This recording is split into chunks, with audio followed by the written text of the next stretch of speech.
Bismillahirrahmanirrahim. Assalamualaikum warahmatullahi wabarakatuh. Perkenalkan, nama saya Roni Setiawan, NPM 19700651631, mahasiswa Prodi Sistem Informasi, Fakultas Teknologi Komunikasi dan Informatika, Universitas Nasional. Pada kesempatan kali ini saya akan membuat video presentasi untuk memenuhi nilai tugas mata kuliah Pengembangan Sistem Informasi. Berikut tugasnya, yakni membuat ringkasan mengenai sistem development dengan mengambil referensi dari beberapa jurnal. Berikut adalah jurnal yang saya ambil dengan judul System Development Life Cycle dengan beberapa pendekatan oleh Ijoko Dewanto. Untuk link dari jurnal ini akan saya lampirkan di deskripsi. Langsung saja ke pembahasannya. System Development Life Cycle atau yang biasa kita kenal dengan SDLC merupakan tahapan kerja yang terkerangka dan sistematis guna mengembangkan sistem informasi yang baru dan berkualitas. SDLC merupakan suatu urutan dari beberapa proses secara bertahap di dalam merancang dan mengembangkan suatu sistem yang dikenal juga dengan nama Information System Development atau juga Application System Development. SDLC. Ada beberapa rangkaian dalam SDLC ini.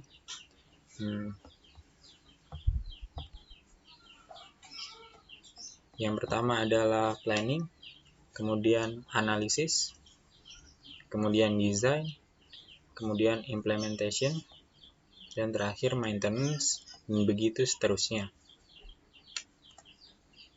Kita ke yang pertama, yakni planning.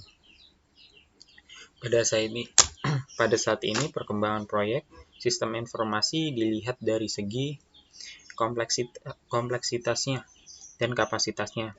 Saat ini banyak metodologi atau pendekatan yang dikembangkan dari tahapan siklus secara umum, dan kegiatan-kegiatan yang dilakukan dalam planning ini diantaranya adalah mengenali dan memastikan masalah, kemudian menentukan objek, mengidentifikasi ruang lingkup sistem, mengatur dan menjalankan studi kelayakan sistem, menyediakan proposal sistem yang akan dikerjakan, membangun mekanisme pengawasan, dan lain-lain.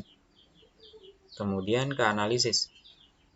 Pada tahap ini, sistem akan dianalisis bagaimana akan dijelaskan nantinya.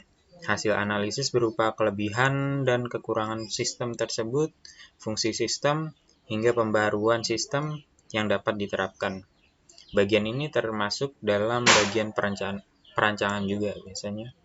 Dan hal-hal yang dilakukan dalam analisis adalah melakukan studi literatur untuk menemukan suatu kasus yang bisa ditangani oleh sistem, kemudian melakukan brainstorming, adalah tim pengembangan mengenai kasus mana yang paling tepat dimodelkan dalam sistem yang akan dibuat nantinya, mengklasifikasikan masalah, peluang, dan solusi yang mungkin diterapkan untuk kasus tersebut, analisa kebutuhan pada sistem dan membuat batasan sistem, mendefinisikan kebutuhan sistem. Yang ketiga, ke tahap desain. Pada tahap ini, hal-hal yang dilakukan biasanya seperti identifikasi sistem alternatif, evaluasi konfigurasi sistem alternatif, menyiapkan bagian organisasi, menyiapkan diagram data, menyiapkan kamus data, kemudian menyiapkan bentuk formulir yang tercetak, menyiapkan diagram struktur, serta menyiapkan model objek, serta menyiapkan spesifikasi kelas. Kemudian ke implementation.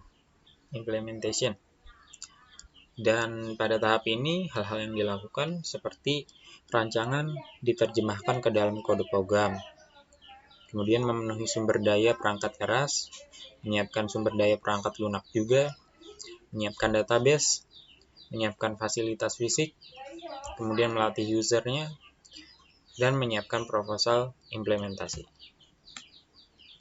Yang tahap terakhir adalah maintenance.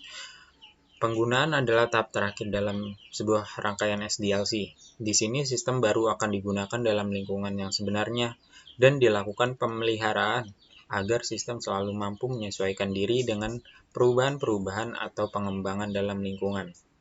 Aktivitas yang biasa dikerjakan dalam tahapan ini adalah menggunakan sistem baru, evaluasi sistem baru, memelihara sistem seperti memperbaiki kesalahan-kesalahan, menjaga sistem terupdate, juga mengembangkan sistem. Kemudian kita lanjut ke materi pendekatan siklus hidup sistem yang dijelaskan pada jurnal ini. Dan beberapa siklus hidup sistem yang dijelaskan dalam jurnal ini diantaranya adalah waterfall, spiral, prototype, RAD, Fontaine, serta fix and build model. Yang pertama adalah waterfall model. Waterfall merupakan model klasik yang sederhana dengan aliran sistem yang linear. Output dari setiap tahap merupakan input bagi tahapan berikutnya. Dapat kita lihat di sini, planning. Setelah melakukan planning, maka akan langsung ke analisis, ke desain, dan begitu seterusnya. Model ini melibatkan penyelesaian satu tahapan secara lengkap sebelum melangkah ke tahap berikutnya. Ketika satu tahapan selesai, langsung dilakukan evaluasi untuk memastikan proyek berjalan sesuai dengan rencana dan layak diteruskan ke tahap-tahap berikutnya.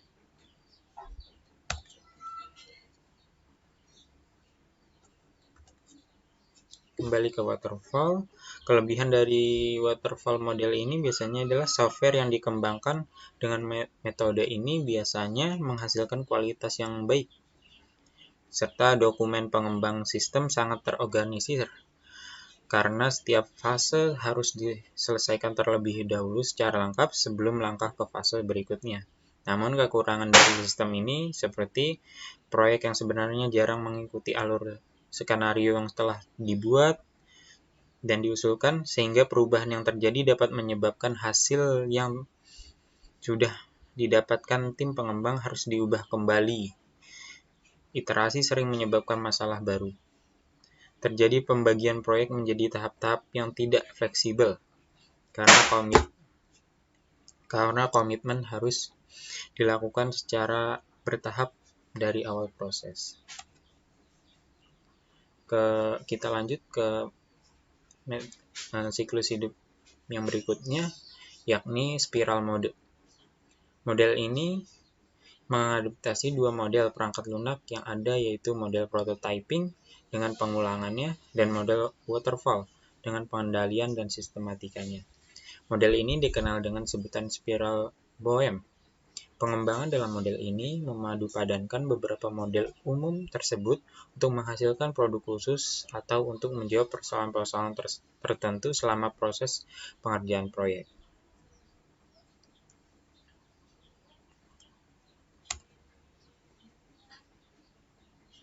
Model yang selanjutnya yakni prototype model adalah metode siklus hidup sistem yang didasarkan pada konsep model bekerja.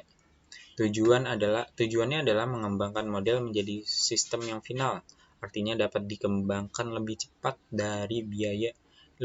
dari model-model sederhana atau tradisional lainnya dan dapat menekan biaya menjadi lebih murah. Dapat kita lihat di sini adalah melakukan analisis, kemudian ke desain, membuat prototipe-nya, kemudian diberikan kepada customer untuk evaluasi, yakni customer tertentu, atau dapat kita katakan betanya. Kemudian customer ini akan memberikan review dan refine-nya untuk dikembalikan lagi ke pengembang dan akan diuji apakah customer sudah puas atau tidak.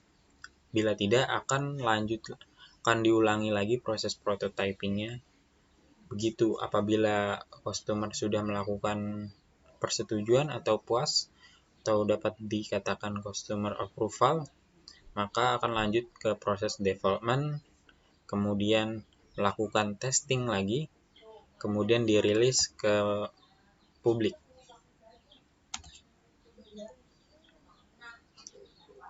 Kita ke siklus hidup sistem selanjutnya, yakni Rapid Application Development Model atau biasa dikenal RAD model. Dalam model RAD, Rapid Application Development, modul berfungsi dikembangkan secara paralel sebagai prototipe dan terintegrasi untuk membuat produk yang lengkap untuk pengiriman produk yang lebih cepat. Dikarenakan tidak ada rincian planning yang detail, maka memudahkan untuk melakukan perubahan pada suatu development berjalan. Ini hampir sama seperti model prototyping ya,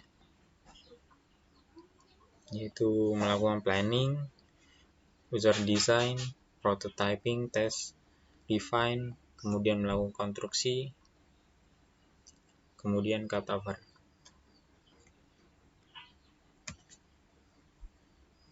Yang kelima adalah Fontaine Model. Pendekatan dengan model Fontaine memungkinkan pekerjaan yang saling tumpang tindih dalam siklus pengembangan sistem tertentu. Dalam siklus pengembangan sistem tentunya dengan melihat pertimbangan yang ada dan disesuaikan dengan kebutuhan pengembangan. Beberapa tahapan dan pengulangan yang terjadi tersebut akan berjalan secara paralel. Model Fontaine ini merupakan siklus hidup berorientasi objek, sehingga akan lebih fokus pada bagian-bagian keseluruhan sistem yang dikenal dengan nama subsistem.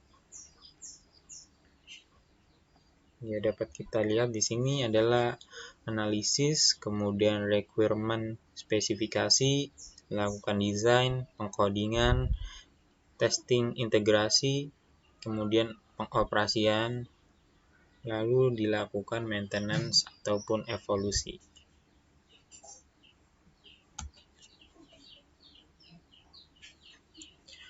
Nah, kita lanjut ke model siklus hidup sistem yang terakhir, yakni build and fix model. Build and fix model merupakan metode yang paling lemah di antara metode SDLC yang lainnya sebenarnya. Yang lain tapi menjadi acuan pengembangan untuk metode SDLC yang lain. Build and fix bertujuan untuk memberikan kepercayaan terhadap pelanggan dengan cara memberikan pelayanan perbaikan dan perawatan secara terus-menerus terhadap produk yang digunakan oleh user. Dapat kita lihat di sini, melakukan build versionnya, kemudian melakukan modifikasi sampai terjadi kepuasan oleh pelanggan,